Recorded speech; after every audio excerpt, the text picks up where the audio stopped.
Was there anything else that investors need to know about this latest decision from Kuroda? What did we learn?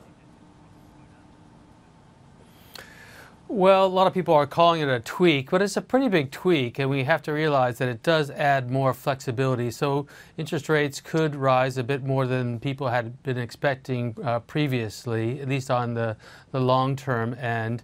It did also reduce the amount of reserve that are subject to negative interest rates by the Bank of Japan. So banks will benefit from not having to get as many of their reserves sort of taxed with a negative interest rate. And that's good for the banking sector and probably good for overall market sentiment as well.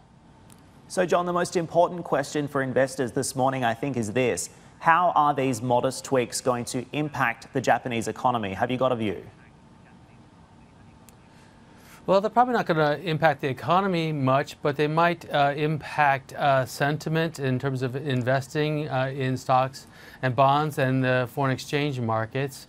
As it turned out, it seemed that sentiment had gotten actually quite hawkish in the Forex market, so this turned out to be dovish read compared to what was presently assumed by the market.